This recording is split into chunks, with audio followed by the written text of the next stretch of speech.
Hello, नमस्कार, आदाब, सत श्री अकाल और अस्सलाम वालेकुम। मैं हूं मोहम्मद अहमद काज़मी, लेकर आया हूं आपका पसंदीदा कार्यक्रम आपके रूबरू। आप लोग हमारे देखने वाले अक्सर याद दिलाते हैं कि अमरीश मिश्रा जी से जरूर बात कराएं।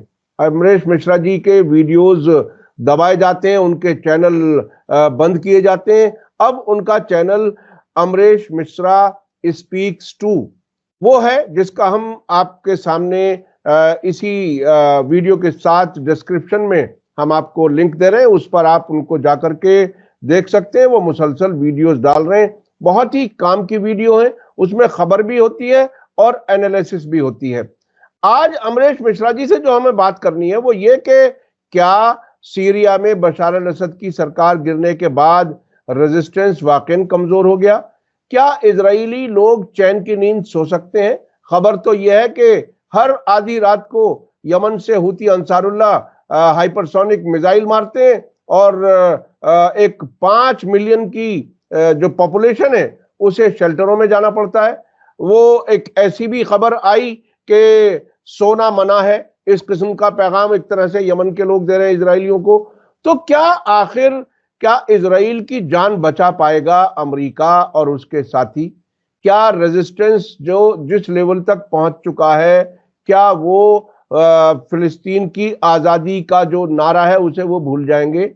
क्या ईरान खामोश बैठ जाएगा, जहां के लीडर बार बार कह रहे हैं कि सीरिया में गैरतमंद नौजवान उठेंगे और इन गैर मुल्की ताकतों को उठा फेंकेंगे? क्या जिस तरह से वहां की नई मिलिट्री का फॉर्मेशन बताया जा रहा है उसमें ऑफिस बियरर्स, मेजर जनरल, उस किस्म के नाम, कोई इजिप्शियन है, कोई टर्किश है, ये इस किस्म की क्या ये इंटरनेशनल कोalition है? क्या कुछ है? इसे हम समझने की कोशिश करेंगे और इसके असरात इस पूरे इलाके पर और क्या कुछ हो सकते हैं। अमरीश मिश्रा जी, वेलकम है आपका। मीडिया स्टार वर्ल्ड को आप समय दे देते हैं, उसके लिए बहुत बहुत शुक्रिया। आप ये बताइए कि क्या कुछ है, क्या किस तरफ जा रहा है सब कुछ? वो जो 8 दिसंबर के बाद एक शौक में थे बहुत बड़ी तादाद, क्या वो अब कहीं कुछ संभलते हुए नजर आ रहे हैं? क्या फिलिस्तीन कॉज आगे बढ़ेगा? क्या उन्हें आजादी मिलेगी? क्या कुछ है, आपके क्या देख रहे हैं? नहीं, देखिए, अभी क्या है कि फिलिस्तीन कॉज की जहां तक बात है तो 7 अक्टूबर 2023 को जो यह्या सिनवार और मोहम्मद दैफ ने जो प्लान ऑपरेशन किया था, तो उसमें देखिए उसका मकसद ये था कि एक स्ट्रेटेजिक ब्लो इजराइल को देना। वो स्ट्रेटेजिक ब्लो उन्होंने दे दिया है, वो कायम है। और एक ऐसा संकट क्रिएट करना और एक पूरे मिडिल ईस्ट और वाइडर वर्ल्ड में फिलिस्तीन का इशू, उसको एक सेंट्रल इशू बनाना और उस पे युद्ध छिड़ जाए। तो वो सारी स्थिति देखिए, जो ऑब्जेक्टिव्स थे मोहम्मद दैफ और यह्या सिनवार के। अब कहने को मोहम्मद दैफ दोनों नहीं है इजराइल के हिसाब से, हालांकि मोहम्मद दैफ का कंफर्मेशन हमास ने कभी नहीं दिया, यह्या सिनवार नहीं है, मान लीजिए, उनको भी सीआईए कह रहा है कि शायद जिंदा है। खैर, तो वो सारी चीजें वो देखिए अपनी दिशा में जा रही है, वॉर फैलती जा रही है। अभी 8 दिसंबर को जो हुआ, उससे एक ये कह सकते हैं आपकी जो axis of resistance versus Israel American nexus, Israel America NATO, आप ये कह सकते हैं। तो ये जो लड़ाई है, इस लड़ाई में जो एक साल से जो जीत रहा था एक्सेस ऑफ रेजिस्टेंस, और खासतौर पे परसेप्शन के लेवल पे और सब हर जगह, जो इवन लेबनान में जो ट्रूस हुआ, उसके बाद 8 दिसंबर को एक धक्का लगा एक्सेस ऑफ रेजिस्टेंस को। लेकिन वो जो एक धक्का लगा, उससे इतनी जल्दी एक्सेस ऑफ रेजिस्टेंस उभर जाएगा? हालांकि मुझे लगता है कि देखिए, जो परसेप्शन के लेवल पे धक्का लगा, वो उसके हिसाब से मीडिया ने डिवैल्यू करना शुरू कर दिया है। अभी मैं यूट्यूब पे ही देखता हूं कि जो जैसे उसका जो वो है, आपका विटक्यू स्कोर है या ये है, आप उसमें आप पहले अगर जो पैलेस्टाइन से जो जुड़े कीवर्ड्स थे, वो अगर 50 का स्कोर देते थे, अब वो 25 का स्कोर दे रहे हैं। इसका मतलब है कि उन्होंने जानबूझ के इसको डिवैल्यू किया है इन एंटिसिपेशन कि ये जो है इस तरीके, अब ये इस न्यूज को कम करो। सीरिया का और हाई कर दिया। हालांकि सीरिया का अगर आप पैलेस्टाइन न्यूज के साथ करिए तो उसमें भी वो ज्यादा फर्क नहीं पड़ता, बट सीरिया का उन्होंने एक हाई वो कर दिया है। अब आप देखिए, इस पूरी स्थिति में जो सीरिया से लगातार खबरें आ रही हैं, सबसे पहले सीरिया पे आते हैं।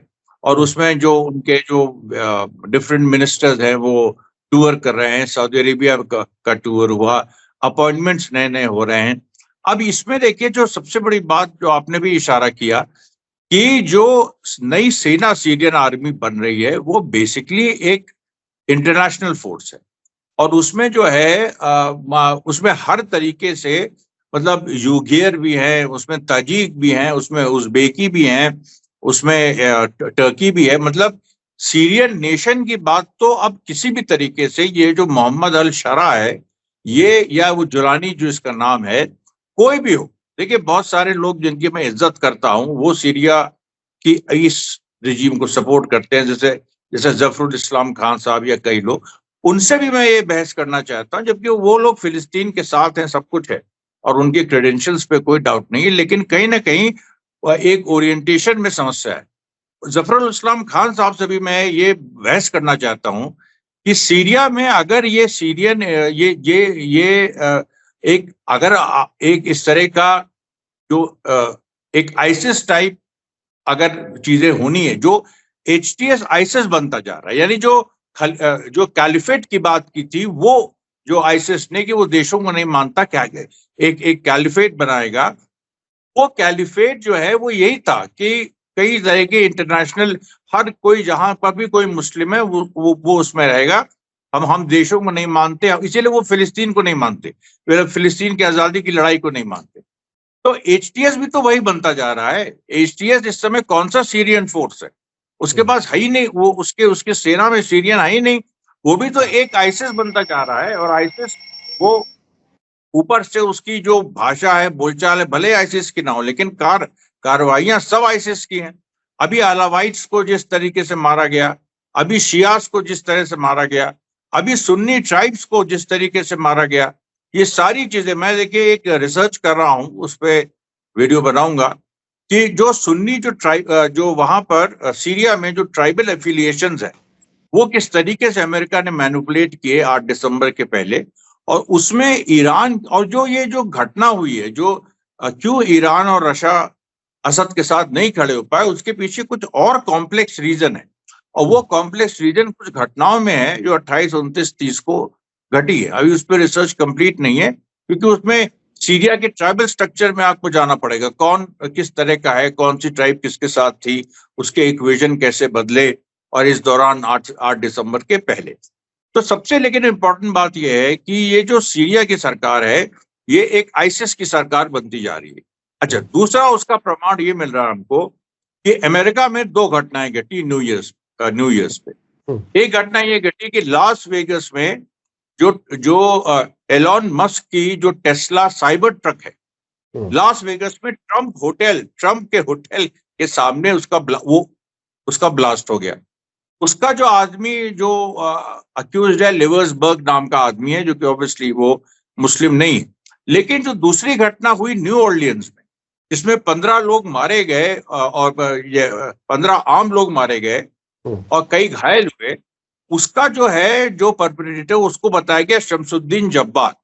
अब शमसुद्दीन जब्बार कौन है और ये लिवर्सबर्ग कौन है? शमसुद्दीन जब्बार के बारे में जो खबर आई है वो ये जो खुद ऑफिशियल खबर है कि ये अमेरिकन आर्मी का वेटरन है, और इसका आप देखिए इसकी जो, और ये अफगानिस्तान में लड़ चुका है, ये सालों अफगानिस्तान में लड़ा है अमेरिका के लिए। और इसकी जो यंग डेज की पिक्चर है उसमें ये बिल्कुल एक अफ्रीकन अमेरिकन लगता है, ये मुस्लिम, ये अरब फीचर्स उसके नहीं। अब पता नहीं, मतलब आप ये देखिए पूरा खेल, क्योंकि अभी जो उसकी पिक्चर रिलीज हुई दाढ़ी वाड़ी की और ये सब की, उसके जो यंग डेज जब वो आर्मी में था तो वो अफ्रीकन अमेरिकन लगता है। तो पता नहीं वो शमसुद्दीन जब्बार, 2 बड़ी अजीब चीजें हुई। एक तो शमसुद्दीन जब्बार के पास आईसिस का झंडा मिला, अब आईसिस का झंडा वो कहाँ प्लांट किया गया या उससे मिला, उस पे भी जाएंगे हम कि उसके क्या मायने। दूसरी बात आप सोचिए कि अमेरिका में लॉ है कि जो भी अगर किसी ने मर्डर किया है किसी का या कोई भी अपराधी, उसका घर 40 दिन सील रहता है। वहां पर एक इजरायली औरत पहुंच गई, जिसके बाद में फेसबुक में से पता चला कि ये इजरायली औरत पूरी तरह से इजराइल की, मतलब ये इजरायली प्रोपेगेंडा करती है। हालांकि उस समय नहीं बताया गया कि इजरायली औरत है, वो अपना कुछ कैमरा वैमरा लेके पहुंच गई, उसने कहा कि ये आतंकवादी का घर है, इसमें ये हुआ, इसमें वो हुआ। अब आप बताइए कि शमसुद्दीन जब्बार का ना कोई उसके मतलब उसकी फैमिली का था पता, ना किसी चीज का था पता। आईसिस का झंडा वहां केवल एफबीआई ने ढूंढा है। एफबीआई की ये रिपोर्ट है। अब इसमें देखिए क्या, वो जो फोटोग्राफ्स आई हैं उसमें कुछ कैमरा पर्सन लोग जो है, मतलब कुछ कैमरा पर्सन क्लिक कर रहे हैं उस झंडे को। अब उसके लिए कोई इंडिपेंडेंट वेरिफिकेशन हम कहां चलाएं? दूसरी सबसे महत्वपूर्ण बात कि लिवर्सबर्ग और ये शमसुद्दीन जब्बार ये एक ही जगह ट्रेनिंग करने गए थे, फोर्ट ब्रैग्स में। इनकी जो ट्रेनिंग हुई थी वो एक ही जगह हुई थी, दोनों यूएस, वो भी यूएस आर्मी का निकला। अब आप ये बताइए तो कि ये क्या है और ये सीरिया से कैसे जुड़ा है? मैं बताता हूँ। इसमें देखिए सीधी बात है कि अमेरिका सीरिया में एचटीएस को आईसिस बना रहा है। अगर वो एचटीएस आईसिस नहीं बनी तब उसके पास आईसिस को सीधे वो इंट्रोड्यूस करेगा दोबारा। और ये देखिए इसने शुरुआत कर दी है भूमिका बांधना, क्योंकि उनको एचटीएस पे कॉन्फिडेंस नहीं है कि एचटीएस जो है सही मायने में उस तरह का काम कर पाएगी जो वो चाहते हैं। हालांकि वो पूरी कोशिश एचटीएस कर रही है, लेकिन कोशिश भाई वो तो स्पॉन्सर्स ऑफ टेररिज्म है अमेरिका और वेस्ट, और वो इस तरह के संगठन बनाते हैं, उनके हित जुड़े हैं आर्थिक, और पूरा जो उनके इतने बड़े इंपीरियलिस्टिक हित जुड़े हैं। वो अगर देखेंगे कि जो टास्क हमने जुलानी को दिया वो नहीं पूरा हुआ तो उसके बाद वो दूसरा अपना वो लाएंगे। तो प्लान बी क्या है अमेरिका का? प्लान बी ये है, अभी देखिए फ्रांस और अमेरिका ने बम्बार्डमेंट भी किया, कहा कि हमने आईसिस के इलाकों पे बम्बार्डमेंट किया। कहाँ है वहां आईसिस के इलाके?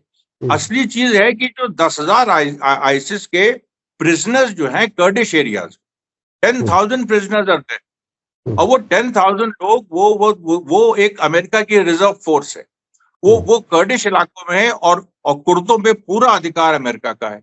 अमेरिका जब चाहे कुर्दों को कुछ भी कह सकता है, लेकिन उसमें एक पहलू ये भी है कि कुर्द आईसिस से क्योंकि लड़े हैं, उनकी महिला फाइटर्स कई मारी गई, बड़ी ब्रूटली मारी गई। अभी भी देखिए जो एचटीएस का अटैक हुआ था उसमें भी वीडियोज आए थे कि 2-3 महिला कुर्द फाइटर्स पे जुल्म हो रहा है।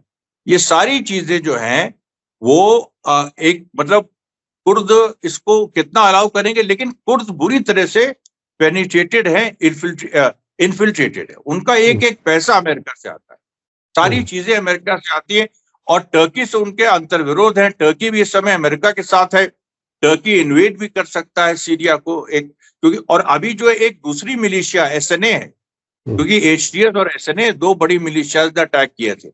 एसएनए अभी भी लड़ रही है कुर्दों से, रोज खबरें आ रही हैं। कल ही खबर आई कि कुर्दों ने ये इसको मारा, एसएनए ने इसको मारा, पूरी खबर आ रही है, लगातार आ रही है। मैं अपने उस पर दे भी रहा हूं कि कर्ड फाइटर्स और एसएनए में लड़ाई चल रही है ऑन अ डेली बेसिस। दोनों एक तरह से अमेरिका के हैं।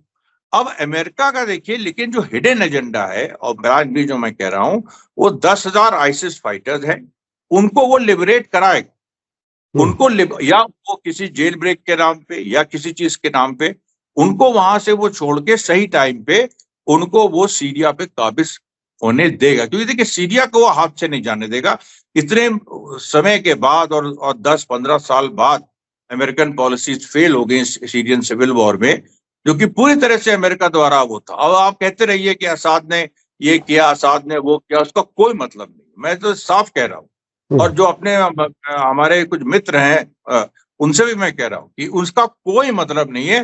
देखिए वो पूरे वीडियोज आ चुके हैं। सैयदना प्रिजन के बारे में झूठ बोला गया था, बहुत सारी एआई जनरेटेड इमेजेस थी जिसमें दिखाया गया कि सोल्जर्स बाहर आ रहे हैं, ये कर रहे हैं, वो कर रहे हैं। उसके बाद सीरिया के अंदर रेजिस्टेंस क्यों पैदा हो रहा है? सीरिया में अभी एचटीएस के 14 मैं उसी पर आना चाह रहा था। ये 8 दिसंबर के बाद कई बार ईरान के सुप्रीम लीडर आयतुल्लाह खामेनेई ने यह बात जोर देकर कही कि सीरिया के जो गैरतमंद गयूर नौजवान हैं वो उठेंगे और इन गैर मुल्कियों को उखाड़ फेंकेंगे। वो बहुत साफ साफ कह रहे हैं। तो वहां रेजिस्टेंस क्या, किस हद तक, क्या लगता है, रेजिस्टेंस क्या मजबूत हो रही है वहां पर? क्या कुछ खबरें हैं रेजिस्टेंस के बारे में, क्योंकि उससे कुछ लोगों को उम्मीदें बन रही हैं, क्या कुछ है? देखिए रेजिस्टेंस के बारे में दो तीन खबरें आई महत्वपूर्ण। एक तो पहले आई थी करीब 1 हफ्ता पहले जिसमें ये हुआ था कि कुछ सीरियन अरब आर्मी के जो कुछ लोग हैं उन्होंने दमस्कस के बाहरी इलाके पे हमला किया और फिर सैयदना प्रिजन में भी कुछ देर के लिए घुस गए थे। वहां भी उन लोगों ने एचटीएस के लोगों को भारी संख्या में मारा, हालांकि संख्या क्लियर नहीं हुई। दूसरी बात अभी जो आई, जिसमें अभी जो जुल्म उसके जो वीडियोज आए कि कैसे अलावाइट्स को वो मार रहे हैं, गला रेत रहे हैं, उसके बाद उनको कुत्तों की तरह भौंकवा रहे हैं, भौ भौ भौ करके, ये जो सारे वीडियोज आए, इसमें इसका बैकग्राउंड ये था कि 14 एचटीएस के लोग उधर मारे गए थे, एलेप्पो इडलिब के पास 14 एचटीएस के लोग मारे गए थे। उसके बाद इन लोगों ने अपना पूरा कहर वहां पर ढाया। तीसरी बात जो सबसे इंपॉर्टेंट है, जो आईडीएफ ने कही, जो येडोत एरोनॉट में छपी बकायदा, जिसमें यह कहा गया कि उसने जो इजरायली फोर्स कुनेत्रा से आगे पहुंच गई है, जो सीरियन ऑक्यूपाइड गोलन हाइट्स है, उससे वो 10, 12, 15 किलोमीटर दारा तक में उसने बॉम्बिंग की। कल एलेप्पो में बॉम्बिंग की इजराइल ने, जिसमें अर्थक्वेक आ गया, एक्चुअल अर्थक्वेक आया 3.2 रिक्टर स्केल पे, ये रिक्टर स्केल का एलेप्पो के बम्बार्डमेंट। तो लेकिन वही आईडीएफ जो है, जो सीरियन टेरिटरी पे इस समय अपने झंडे गाड़ रही है, माउंट हरमोन पे गाड़ चुकी है, वो ये कह रही है कि हमको तो रेजिस्टेंस के चेक पॉइंट्स मिले। दूसरी बात उसके सोल्जर्स कह रहे हैं, और ये उन्होंने हिब्रू अखबार को बताया, इस हिब्रू अखबार में हिब्रू में छपा अपने लोगों के लिए, फिर वो वहां से लीक हुआ और अरबिक में फिर हम तक पहुंचा। अब सवाल ये है कि वहां पर जो ये चेक पॉइंट्स क्या है, तो उसके बारे में डिटेल खबर आई कि वो चेक पॉइंट्स लेबनान के बॉर्डर पे हैं। वो उनकी संख्या करीब 50 से लेके 52 है। एक चेक पॉइंट से इजरायली फोर्सेस का आमना सामना हुआ, गोली भी थोड़ी बहुत चली। उसके बाद वो जो फोर्सेस थी वो विड्रॉ, एक समझौता हुआ आईडीएफ और उन लोगों में, समझौता हुआ। और आईडीएफ के सोल्जर्स का ये कहना है कि ये जो खबर फैलाई गई थी कि सीरिया की जनता इजराइल में मिलना चाहती है, जो कि ड्रूज लोग मिलना चाहते हैं, वो तो देखिए डिनाई कर दी ड्रूज ने वहां पर। उसके बाद उन्होंने कहा ये तो छोड़ दीजिए, जो असलियत ये है कि लोगों की आंख में बगावत है। यहाँ लोग जब हमारे खिलाफ नफरत है, हम जब अपने टैंक्स लेके जा रहे हैं, जब सारी चीजें लोग देख रहे हैं उस चीज को, हमें लगता है these are the words that any day we will face a mortar attack, any day. अब सोचिए, ये उनका एक सोल्जर जो ग्राउंड पे होता है, आईडीएफ का ही चाहे क्यों ना हो, वो झूठ नहीं बोलेगा। सोल्जर जो ग्राउंड पे रिपोर्ट देता है वो सच्ची रिपोर्ट होती है। ये सारे कॉरेस्पॉन्डेंट जानते हैं कि जनरल वो उनसे ब्रीफिंग नहीं, आप सीधे जाके वहां पर अगर मैदान में जाके अपने सोल्जर से बात आप कर लेंगे तो आपको क्लियर हो जाएगी पिक्चर कि क्या हो रहा है। आईडीएफ के सोल्जर्स से हिब्रू चैनल ने बात की, येडोत एरोनॉट ने, जो अखबार एक्चुअली इसका है, ये प्रो नेतन्याहू है, उसपे नेतन्याहू पे केस चल रहा है उसको लेके कि इसने इस अखबार को फेवर किया, इजरायली हयोम अखबार को डाउन करने के लिए। उसका क्या 1000, 2000 इस तरह के नाम है केस का। तो वो येडोत एरोनॉट ने बताइए, आप ये जब छापा, उस पे मेरा सवाल ये है कि भारत में कोई भी ऑल्टरनेटिव मीडिया हो, चाहे छोटी बहुत थोड़ी इवन मिल्ली गैजेट टाइप हो या कुछ भी हो, उन्होंने क्यों नहीं इस खबर को छापा? ये जो बात है, ये कहीं भी आपको सुनाई नहीं पड़ेगी। इस खबर को क्यों नहीं छापे, आज भी मेरा सवाल है। दूसरी बात, जो वहां की जो राजनीतिक स्थिति है, उस राजनीतिक स्थिति में एलावाइट्स देखिए वहां पर आर्म्ड है। एलावाइट्स के बारे में लोगों को खुशफहमी है। एलावाइट्स वहां पर आर्म्ड है, उनकी अपनी मिलिशियाज है। और वो देखिए अब सीरिया में आप देखिए क्या होगा, पूरा सीरिया उठा के देख लीजिए, जो रेगिस्तान के कुछ इलाके हैं उसको छोड़ के जहां जहां पॉपुलेशन है वहां रेजिस्टेंस हो रहा है अपनी अपनी तरह का।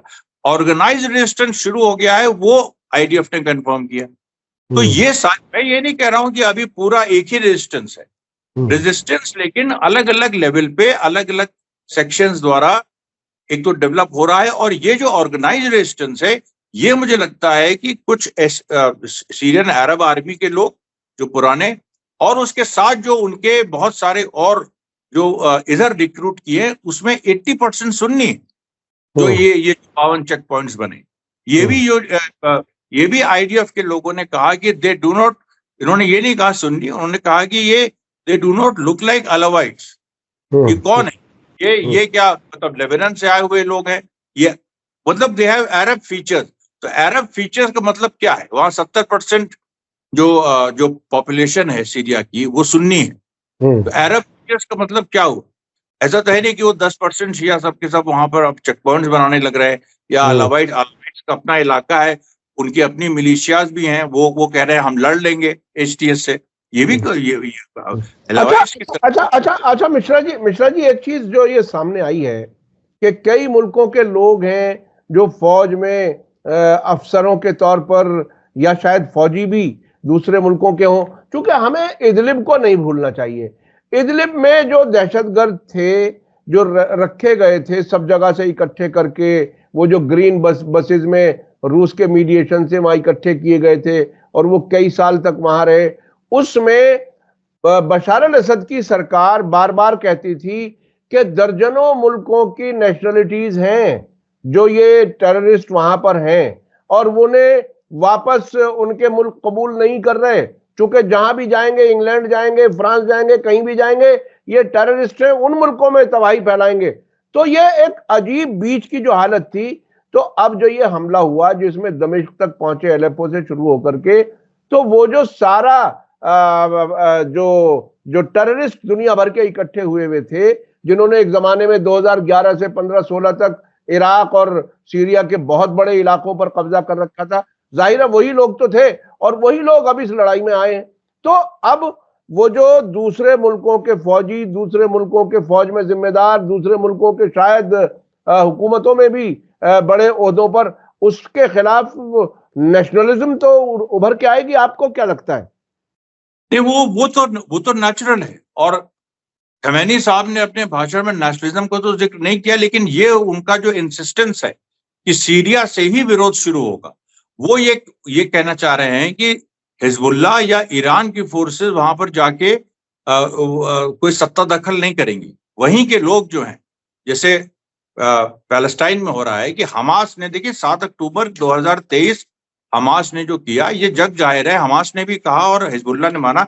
हिजबुल्लाह ईरान को नहीं पता था, एक्चुअल नहीं पता था, आज तक ये बात कही जाती है कि उनसे कोई डेट शेयर नहीं हुई थी, और वो सही भी है, क्योंकि हमास और ये जो पैलेस्टीनियन रेजिस्टेंस है, ये इंडिपेंडेंट फोर्स है, ईरान रेवोल्यूशन के पहले की फोर्स है, ये तो 1960 से चला आ रहा है ना उसका उसमें। और हमास जब बना 1987 में, और उसके बाद वो भी मुस्लिम ब्रदरहुड से जुड़ा हुआ, उस तरह से प्रो ईरान वो था नहीं।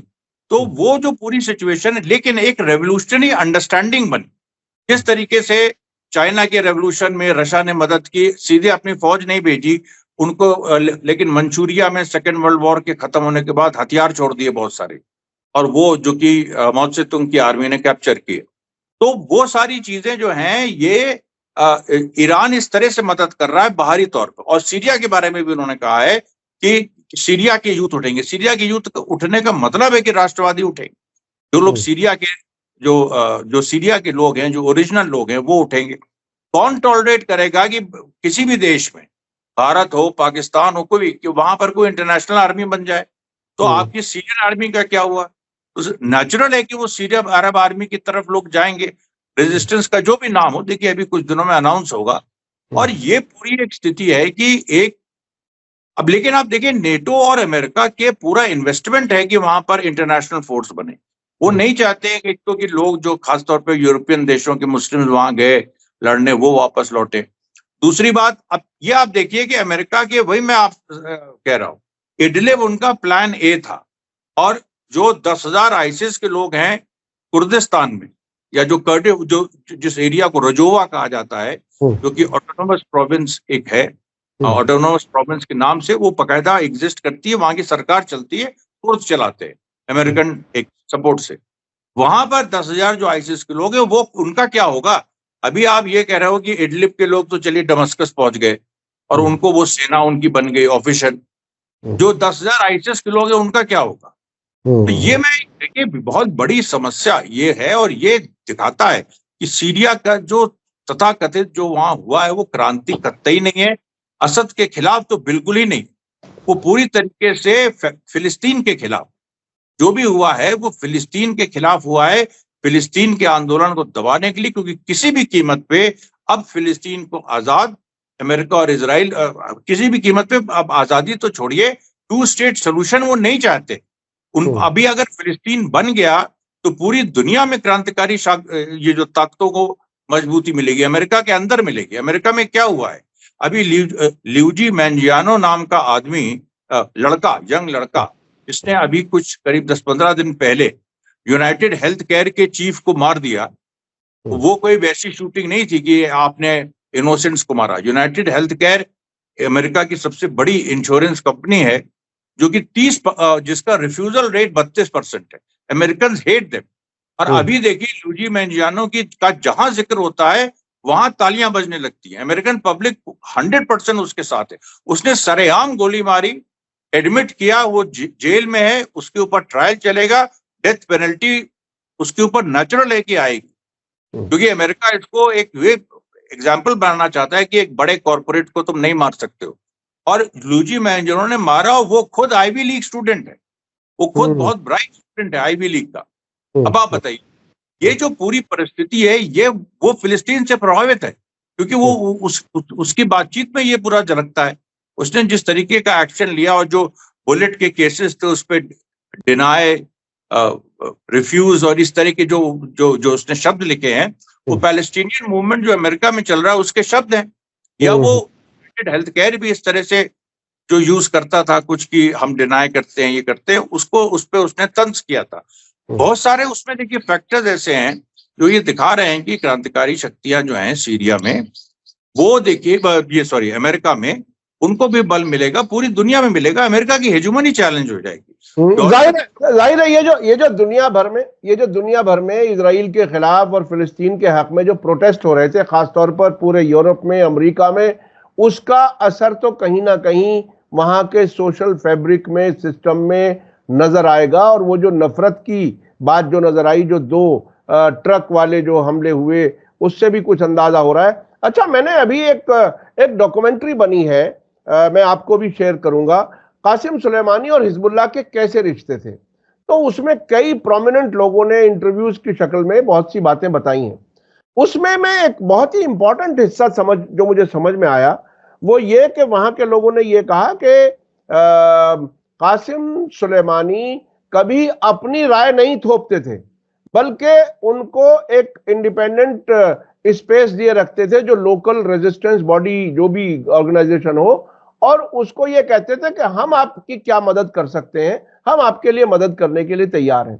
दूसरी बात, अभी हाल ही में आयतुल्लाह खामेनेई ने कहा कि ईरान की कोई प्रॉक्सी नहीं है, सब अपने अपने ईमान, अपने जरूरत, अपने पॉलिटिकल कंपल्जन्स की वजह से लड़ रहे हैं, जो रेजिस्टेंस फोर्सेस हैं। तो ऐसी हालत में जब ईरान उन्हें पूरी इंडिपेंडेंस देते हुए और अपनी एक तरह से सपोर्ट देता है, वो जो मजलूम के साथ खड़े होने की बात ईरान कहता है, अब इस हालत में जब सीरिया चला गया, अब आपको क्या लगता है कि ईरान कैसे मदद दे पाएगा? वो जो रास्ता टूटा है, रास्ते में जो रुकावट आई है, उसके बाद क्या कुछ इम्कान है? कुछ लोग कहते हैं वो एरिया स्मगलर्स के लिए बहुत ही हेवन है, कुछ लोग कहते हैं कि ये जितने भी आर्म्ड ग्रुप्स हैं शायद वो खुद ही अलाउ कर दिया करें पैसा लेकर के। आपको क्या अंदाजा है उस इलाके का, क्या हो सकता है? देखिए, एक तो जहां पर ये साबित है कि अमेरिका और नेटो और इजराइल का पूरा पेनिट्रेशन है सीरिया में, अभी जो सरकार उन्हीं की है।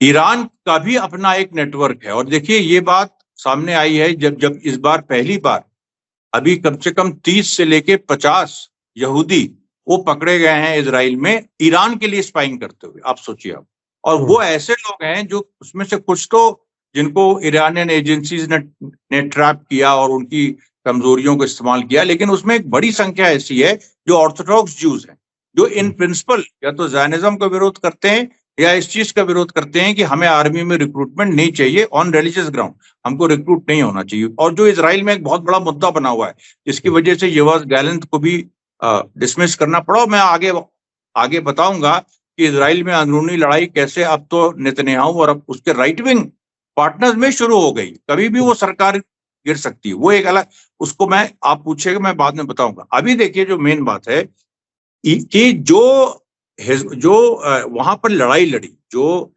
लेबनान में हिजबुल्लाह ने लड़ाई लड़ी इजराइल से, इजराइल सोच रहा था कि हम हिजबुल्लाह जो मदद दे रहा था 1 साल से हमास को नॉर्दर्न फ्रंट पे अटैक कर करके, उसको हम बंद करा देंगे। लेकिन उस दौरान क्या हुआ, उस दौरान हमास ने 4000 से ऊपर लड़ाके अपने यहाँ नए भर्ती किए और ईरान के जो हथियार हैं वो गाजा के साथ साथ भारी मात्रा में वेस्ट बैंक पहुंच गए।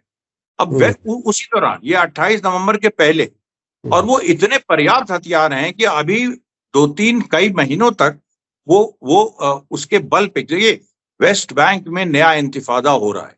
इसमें अब ये दुनिया बताए ना बताए, हर जगह से खबर आ रही है, कलकलिया से लेके हिब्रॉन से लेके जेनिन में पैलेस्टीनियन अथॉरिटी पूरी तरीके से वहां पर इजराइल का काम कर रही है। लेकिन पैलेस्टीनियन अथॉरिटी ने कहा हमको हथियार दो, अमेरिका ने इजराइल से कहा इनको हथियार दो, इजराइल ने कहा नहीं देंगे क्योंकि ये फिलिस्तीनी है, ये कभी भी पाला बदल सकते हैं। और अभी भी देखिए वहां पूरी लड़ाई, वो एक विचारों की लड़ाई चल रही है। पैलेस्टीन अथॉरिटी का मानना है कि अभी इजराइल से हम नहीं लड़ सकते हैं, इसलिए इनको आउटलॉस कह रही है, और रेजिस्टेंस का कहना है कि ये वैचारिक लड़ाई है, इसी तरीके से सशस्त्र संघर्ष से केवल फिलिस्तीन आजाद हो। और इसको लेके पैलेस्टीनियन अथॉरिटी बैकफुट पे है, क्योंकि उसने करीब कई औरतों बच्चों को मार दिया है, अपने ही खून, अपने लोगों को, फिलिस्तीनियों को। फिलिस्तीनी रेजिस्टेंस ने 6 बड़े अधिकारी पैलेस्टीनियन अथॉरिटी के मार दिए हैं।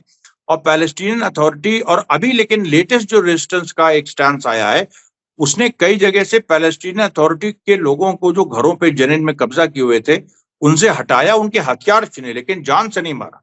हिब्रॉन में इधर ट्राइब जो पैलेस्टीनियन ट्राइबल फैक्शंस हैं उनकी मीटिंग हुई, और उसमें उन्होंने वार्न किया पैलेस्टीनियन अथॉरिटी को। उन्होंने कहा ये जो तुम शुरू कर रहे हो इससे सिविल वॉर हो जाएगी, इसको मत करो, क्योंकि ब्लड फ्यूड्स वहां ट्राइबल सोसाइटी में ब्लड फ्यूड्स होते हैं कि एक किसी ट्राइबल उसको मारा, तुमने उसको मारा, उनको, फिर वो बदला लंबे समय तक चलता है। उस तरह की सिचुएशन मत क्रिएट करो। ये वहां के ट्राइबल और क्लैन लीडर्स ने ऑलरेडी, तो जनता पैलेस्टीनियन रेजिस्टेंस के साथ है, अथॉरिटी के साथ कोई नहीं है। उनको गद्दार समझा जाता है, वो औरतों और बच्चों को मारते हैं इजराइल की तरह, और बिल्कुल वही टैक्टिक्स वो यूज कर रहे हैं, पर उनके पास हथियार नहीं। वो ये कह रहे हैं कि रेजिस्टेंस इज बेटर इक्विप्ड, और ये बात की वेस्ट बैंक हथियार पहुंचे हैं हाल में, ये खुद पैलेस्टीनियन अथॉरिटी बोल रहा है कि हथियार पहुंचे हाल में।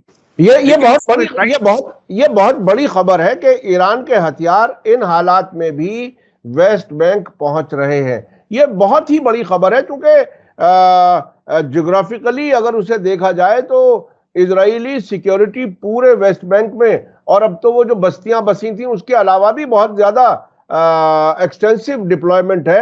उसके बावजूद अगर ईरान के वहां पर हथियार पहुंच रहे हैं तो बहुत बड़ी बात है। अच्छा, हमारे पास वक्त कम रह गया है, ये इजराइल के अंदर का जो टकराव है उसके बारे में बताइए, क्या क्या कुछ है, क्योंकि नेतन्याहू अभी ऑपरेशन हुआ है उनका, उसके बाद भी वो कुछ ऐसे बयान दे रहे हैं, कुछ पता नहीं चल रहा। ये बताया जा रहा था कि वो अंडरग्राउंड हॉस्पिटल में ही रहते हुए कोर्ट की प्रोसीडिंग्स को आगे बढ़ाएंगे और अपने बयान देना जारी रखेंगे, क्या कुछ है?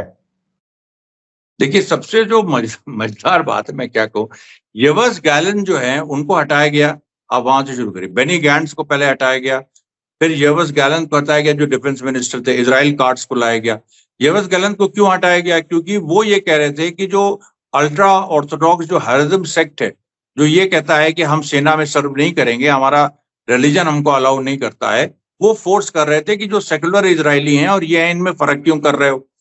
अब जो प्रॉब्लम क्या है नेतन्याहू की, जो उसके साथ राइट विंग कोलिशन है, जो भी इतमार बिन गिविर की और स्मोत्रिच की और तमाम और भी छोटे छोटे इस तरह के जो पार्टियां हैं जो कि एक्सट्रीमिस्ट हैं और फैनेटिक टाइप की हैं, वो लोग नहीं चाहते हैं कि हेरेज्म जूस को एनॉय किया जाए। तो वो एक बिल लाना चाहते हैं जिसमें ये बात हो जाए कि हेरेज्म जो है वो एग्जेम्प्ट है। उधर काउंटर बिल लाया जा रहा है कि नहीं, हेरेज्म को इंक्लूड करो। ये देखिए, इजराइल के अंदर एक सेकुलर और रिलीजियस फोर्सेस में एक लड़ाई, सेकुलर मैं उस सेंस में कह रहा हूं कि जो जायनिस्ट हैं, दोनों जायनिस्ट हैं, लेकिन जो सेकुलर जायनिस्ट हैं वो जरूरी नहीं कि वो धर्म को मानते हैं, वो जायनिज्म को मानते हैं। और कुछ जो हैं जो रिलीजन को मानते हैं और वो जायनिज्म को भी मानते हैं। कुछ ऐसे हैं जो सेकुलर हैं, जायनिज्म को नहीं मानते, और धार्मिक है, जायनिज्म को नहीं मानते। ये 4 ब्रॉड ग्रुप्स इजरायली सोसाइटी में हैं। और जहां तक जो लोग जायनिज्म को नहीं मानते वो ज्यादातर अब बाहर चले गए। इजराइल के अंदर हैं कुछ लोग, लेकिन बाहर चले गए। क्योंकि देखिए, अभी एक खबर आई थी, इजरायली कम्युनिस्ट पार्टी ने, मैं उस एक इजरायली शहर में जो इजराइल का पार्ट है, वहां पर एक प्रोटेस्ट किया था कि वहां पर जो हर्जोग, जो इजराइल के प्रेसिडेंट है, हर्जोग, उनकी एक होनी थी, वो कैंसिल हो गई, क्योंकि इजरायली कम्युनिस्ट पार्टी ने और कुछ उनकी यूथ विंग एक है, उन्होंने मिल के प्रदर्शन किया था कि हम इसको नहीं आने देंगे। तो ये देखिए वहां पर ये पूरा चल रहा है मामला। अब लेकिन लेटेस्ट क्या है? लेटेस्ट ये है कि जो बजट को लेके लड़ाई हो रही है, बजट को लेके वो लड़ाई हो रही है कि इतमार बिन गिवर कह रहा है, जो कि इंटरनल सिक्योरिटी मिनिस्टर है, और फाइनेंस मिनिस्टर स्मोत्रिच है। स्मोत्रिच वो है जो कह चुका है कि वेस्ट बैंक को हम एनेक्स करेंगे। इतमार बिन गिवर वो है जो हर फ्राइडे बिना नागा अलक्सा मस्जिद में घुस जाता है अपने लोगों को लेके, और तालमुदिक रिचुअल्स वहां पर किए जाते हैं हर फ्राइडे। उसका क्या मतलब है, उसका क्या कुछ समझ में नहीं। तो इतमिर बिन गिवर कह रहा है कि इंटरनल सिक्योरिटी को और पैसा दो, उधर स्मोत्रिच कह रहा है कि ऑलरेडी हमने दे दिया है। फिर एक नया एक प्रेशर ग्रुप है जो ये कह रहा है कि प्रचार प्रसार के लिए हमको ज्यादा पैसा नहीं दिया जा रहा। उसमें भी एक राइट विंग मिनिस्टर है जो कि फॉरेन मिनिस्टर बना दिया गया है इजराइल का। वो कह रहा है हमको भी पैसा दो, हमने ठीक से प्रचार प्रसार ही नहीं किया अपने पॉइंट ऑफ व्यू का, जो फिलिस्तीनी है उनके प्रति दुनिया में सहानुभूति है। अब ये तीन, इसकी वजह से क्या हुआ कि जो नेतन्याहू को ग्रेड 3 प्रोस्टेट कैंसर का जो ऑपरेशन हुआ, डॉक्टर ने मना किया था कि तुम अभी नहीं जा सकते हो पार्लियामेंट की प्रोसीडिंग में, वो उसको फोर्स किया। और ये इतमार बिन गिवर ने मतलब बदतमीजी, मतलब इस तरह की, और वहां कहा सुनी हुई, गाली गलौज हुई इतमार बिन गिवर से।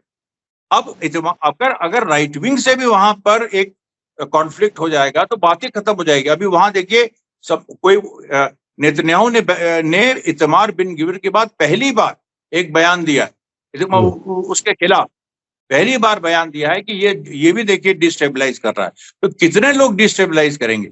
ये योव गैलेंट डिस्टेबलाइज कर रहा है, बेनी गैंट्स डिस्टेबलाइज कर रहा है, वहां का विपक्ष एयर जो लैपिड है वो डिस्टेबलाइज कर रहा है, अब इतमार बिन गिवर भी डिस्टेबलाइज कर रहे हैं। तो भैया बचा कौन?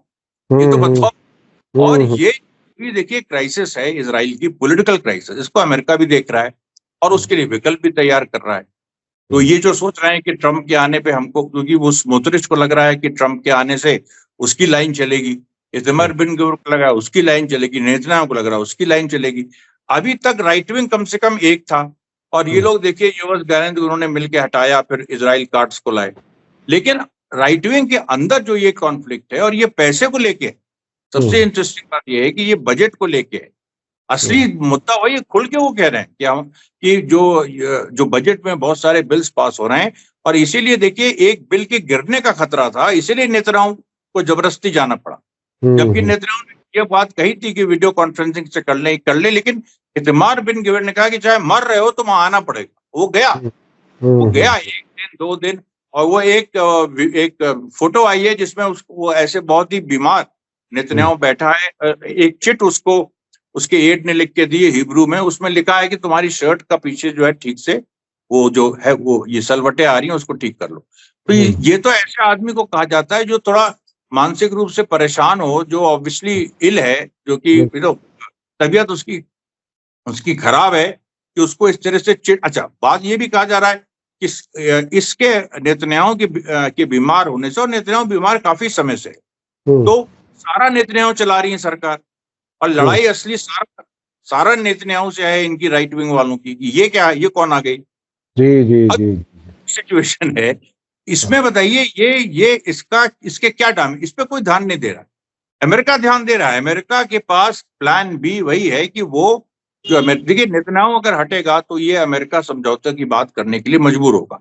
लेकिन वहां पर जो बाइडेन वाली लॉबी है, जो न्यू कॉन्स हैं, जिनमें अलायंस हो गया था, बाराक ओबामा के समय अलायंस हो गया था न्यू कॉन्स और लिबरल्स में, और इसीलिए डेमोक्रेटिक पार्टी पूरी एक राइट विंग डायरेक्शन में चली गई। तो वो लोग जो हैं वो लोग नहीं चाहेंगे कि कोई भी इस तरीके का गाजा सीज फायर हो। और गाजा सीज फायर की लेटेस्ट बातें भी शुरू हो गई हैं अभी, एक नया इसको, लेकिन वही बात आ रही है कि वो नहीं चाहते हैं कि नेतन्याहू ने साफ कह दिया है कि जो लाइफ टर्म सर्व कर रहे हैं पैलेस्टीनियन प्रिजनर्स, इसमें मरवान बरगूती जैसे लोग हैं जो फिलिस्तीन के नेल्सन मंडेला कहे जाते हैं, तो उनको हम नहीं छोड़ेंगे। तो वहां पर जाके फिर बात फंसेगी। अब अमेरिका शायद ये चाह रहा हो ट्रंप वगैरह कि भाई अब ये जब वो ऑफिस में आए तो वो किसी नए उसको अपॉइंट करें, क्योंकि सीज फायर एक हो जाए, ये ट्रंप को फायदा होगा इससे। ट्रंप को लेवल पे चाहे 6 महीने का हो, 3 महीने का हो, ट्रंप बार बार कहते रहे चाहे वो ट्रम्प बार बार कहते रहे कि वो जंगें बंद कराना चाहते हैं, ट्रम्प बार बार कहते रहे कि वो जंगें बंद कराना चाहते हैं। तो बहरहाल जी, तो बहरहाल कंक्लूजन ये है कि रेजिस्टेंस जो है वो सीरिया में खड़ी हो रही है। वहां पर एक अच्छी खासी तादाद है जिसका नाम वगैरह शायद आकर के खुल के आए, लेकिन एक बड़ी खबर जो आपने इसमें दी वो ये कि ईरान के हथियार वेस्ट बैंक पहुंच रहे हैं और जो फिलिस्तीनी अथॉरिटी, जिसे एक फिलिस्तीनी जर्नलिस्ट ने अब्दुल बारी अतवान जो लंदन में रहते हैं, मैं उनका एक राइटअप पढ़ रहा था, तो उन्होंने पैलेस्टीनियन अथॉरिटी के आगे लिखा नॉन पैलेस्टीनियन अथॉरिटी। तो वो नॉन पैलेस्टीनियन अथॉरिटी इसलिए कि वो इजराइल का काम करते हैं, उनके पास हथियारों की कमी है और नेतन्याहू अब उन पे भी शक कर रहे हैं कि इन्हें हम हथियार देंगे तो उन्हीं के अंदर जो दूसरे नजरिए के लोग हो सकते हैं रेजिस्टेंस वाले, वो इनके लिए मुश्किल खड़ी कर सकते हैं। मुल्क के अंदर भी हालात इस तरह के हैं कि उनकी हुकूमत गिरती हुई नजर आ रही है और जंग में भी अभी तक कोई कामयाबी नहीं मिली। बहुत बहुत शुक्रिया अमरीश मिश्रा जी, आपने हमें समय दिया। एक चीज काज़मी साहब, वो लेबनान वाली जी, कि लेबनान में अगर इजराइल 60 दिन का जो टाइमलाइन नहीं मानेगा तो क्या हो? जी, वहां फिर से जंग छिड़ सकती है और लेबनान की तरफ से, हिजबुल्लाह की तरफ से ये धमकी आ चुकी है कि 61वां दिन इस हालत से बिल्कुल अलग होगा। ये बात उनकी तरफ से आ चुकी है। 26 जनवरी 2025। जी, 26 जनवरी। हम लोग यहाँ अपना रिपब्लिक डे मनाते होंगे, हो सकता है वहां फिर से जंग शुरू हो जाए। बहुत बहुत शुक्रिया अमरीश मिश्रा जी। इसी के साथ मुझे दीजिए इजाजत। धन्यवाद, शुक्रिया। जय भारत, जय हिंद। मीडिया स्टार वर्ल्ड के और वीडियो देखने के लिए हमारे चैनल को सब्सक्राइब करें और सीधे नोटिफिकेशन पाने के लिए बेल आइकन दबाएं। और अगर हमारी खबर सच्ची और अच्छी लगे तो अपने व्हाट्सएप, इंस्टाग्राम, फेसबुक और ट्विटर अकाउंट पर जरूर शेयर करें।